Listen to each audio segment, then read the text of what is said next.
Genèse le chapitre 15. Je demanderai à la régie de mettre ce verset sur les écrans si vous le pouvez.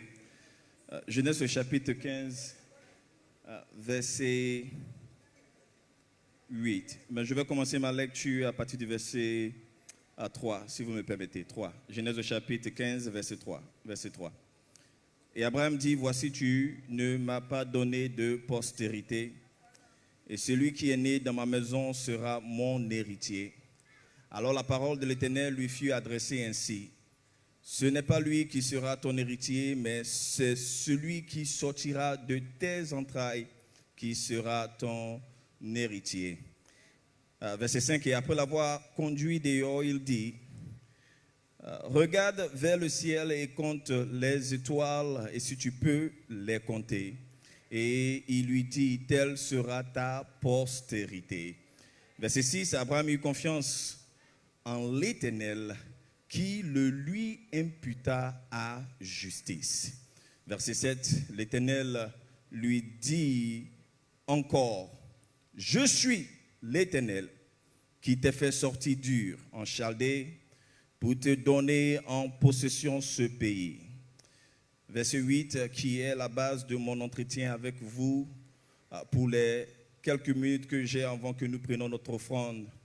Abraham répondit à l'Éternel, Seigneur éternel, à quoi connaîtrai-je que je le posséderai? Abraham répondit, Seigneur éternel, à quoi connaîtrai-je que je le posséderai? Et l'Éternel lui dit, verset 9, prends une génisse de 3 ans, c'est une offrande. Une chèvre de 3 ans, c'est une offrande. Un bélier de 3 ans, c'est une autre offrande. Une touterelle, c'est aussi une offrande. Et une jeune colombe, qui est aussi une offrande. Et Abraham a pris tous ces animaux et les coupa par le milieu et mit chaque morceau l'un vis-à-vis de l'autre. Mais il ne partagea point les oiseaux.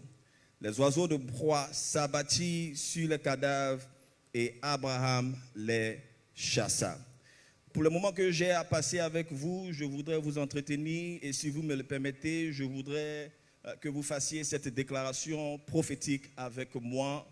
En ce soir, en cette belle fête des fêtes des tabernacles, est-ce que vous pouvez répéter avec moi, mon offrande changera mon destin. Mon offrande changera la destinée de mes enfants. Mon offrande me fera rentrer en possession de tout ce que Dieu a pour moi. Église, pendant que je vous lis ce verset, comprenez que Dieu va faire une promesse à Abraham, comme je vous l'ai dit dans les versets précédents. Je n'ai que 10 minutes, je ne vais pas prendre assez de temps. Dieu va dire à Abraham l'impossible. Dieu va lui dire, et Abraham, tu auras un enfant. Et la Bible nous dit dans le verset que je viens de vous lire que quand Dieu lui a dit tu auras un enfant, Abraham crut immédiatement et l'Éternel le lui imputa à justice. Pour ce qui était nécessaire d'utiliser sa force, pour ce que Dieu avait besoin d'utiliser Abraham n'a pas douté. Vous me suivez?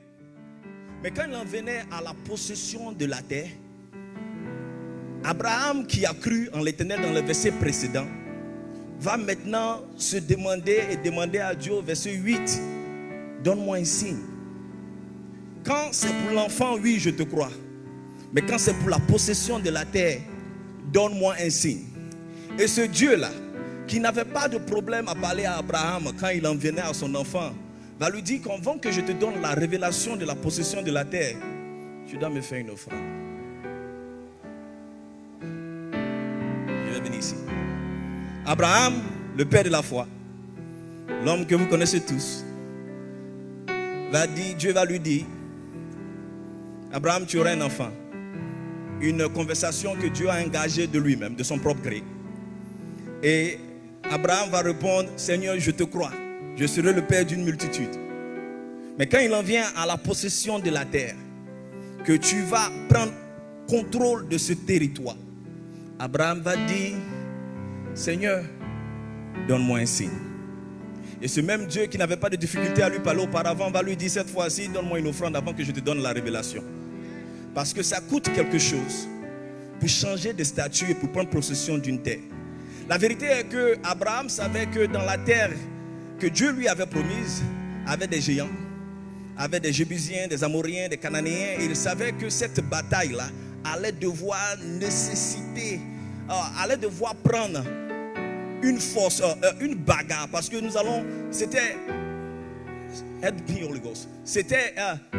une bataille qui allait devoir renverser des systèmes qui avaient été établis pendant un certain temps. Et Dieu dit, pour te donner accès à la révélation qui va changer ta situation, il faut que tu me fasses une offrande. La raison, les amis, et je veux être prudent de ne pas sauter dans des suppositions théologiques pour vous dire que dans la terre qu'on peut payer avec nos offrandes des possessions, mais ce que je veux vous dire, il y a des batailles qui ne se gagnent que par des offrandes. La réalité est que votre situation ne change pas parce que vous n'avez pas su gagner des batailles par vos offrandes. La réalité est que quand Dieu regarde à votre cœur, Dieu ne peut pas vous donner quelque chose qui vous contrôle. Si l'argent te contrôle, Dieu ne peut pas te donner la victoire si quelque chose te contrôle. C'est votre Bible, notre Bible qui le dit, que ne nous soumets pas à la tentation, mais délivre-nous du mal. Si l'argent que tu cherches est pour toi un pied d'achoppement, Dieu ne peut pas te donner cela parce que tu n'as pas eu le contrôle sur l'argent. Il doit d'abord te délivrer de ce démon de mendicité, afin que ta mentalité change et que tu puisses posséder la terre que tu as.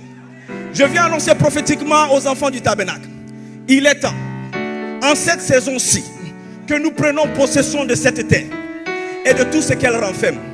Si tu crois en cette parole, est-ce que tu peux me donner un amen? Non, vous n'avez pas entendu ce que je veux dire. Il est grand temps, dans cette saison-ci, en dépit de ce qui a été dit sur cette terre, en dépit des limites qui contrôlent cette terre, que nous savons que nous pouvons déjouer les temps et les saisons et renverser les tendances, peu importe qu'elles soient. Si c'est la sécheresse, quand je saute, ça devient abondance. Si c'est difficile, quand je marche, ça devient possible. Je viens annoncer le renversement de situations et des tendances dans la vie de tous ceux qui m'écoutent en ce jour. Je viens annoncer prophétiquement que tu vas posséder cette terre. Tes enfants posséderont cette terre. Les enfants de tes enfants posséderont cette terre. Est-ce que tu peux me donner un amen? L'offrande nous fait changer de statut. Et Dieu ne peut pas nous donner quelque chose qui nous contrôle. Là où se trouve ton trésor, là se trouve ton cœur. Tu ne peux pas dire que tu aimes Dieu, mais quand ça vient des affaires d'offrande, tu deviens calculateur. Les amis, la vérité est que Dieu ne va jamais te donner l'argent. Dieu va te donner la capacité de devenir riche en fonction de ton cœur.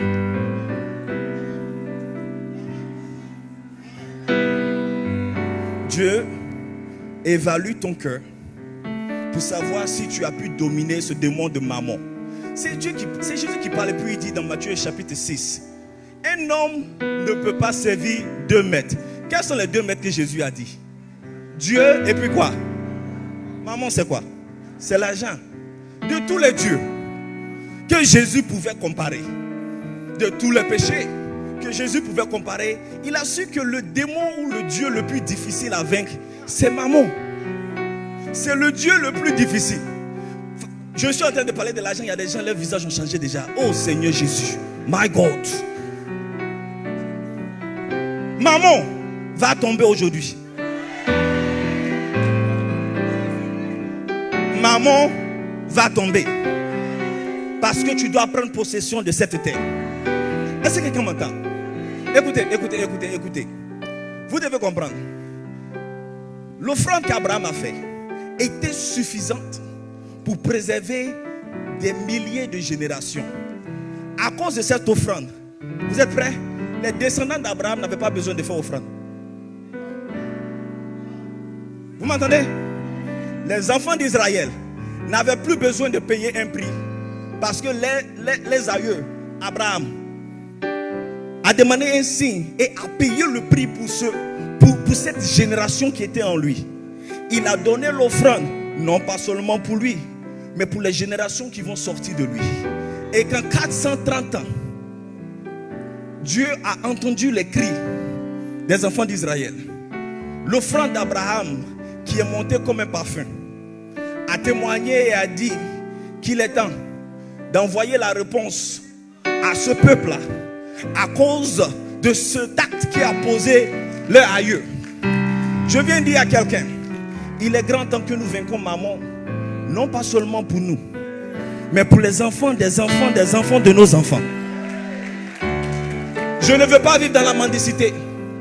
Et je ne veux pas vivre des limitations de mes parents. Je les aime, love you. Mais non. Où est s'arrêter? Je dois continuer. Et où je m'arrête, mes enfants doivent continuer. Et où je m'arrête, eux aussi doivent continuer. Parce que maman doit tomber. J'ai dit maman doit. Non, maman doit. Maman doit. Maman doit. Maman doit. Maman doit. Maman doit. Église, l'offrande change les destinées. Église, je suis la matérialisation d'offrande. Il y a des portes qui s'ouvrent automatiquement quand je marche. Parce que quelqu'un, avant moi, a fait une offrande dont je suis bénéficiaire. À cause de ces offrandes qui témoignent en ma faveur. Quand même certaines personnes sont sur la même lignée et que nous compétissons pour un même travail, c'est comme si j'ai un boost qui me pousse parce qu'il y a une offrande qui me pousse. Je ne sais pas à qui je viens parler, mais il y a en toi quelque chose qui a besoin de pousser tes enfants, pousser dans leur destinée. Et je viens annoncer prophétiquement maintenant que maman doit tomber. Maman doit tomber. Parce qu'il est temps pour nous de prendre possession de cette terre.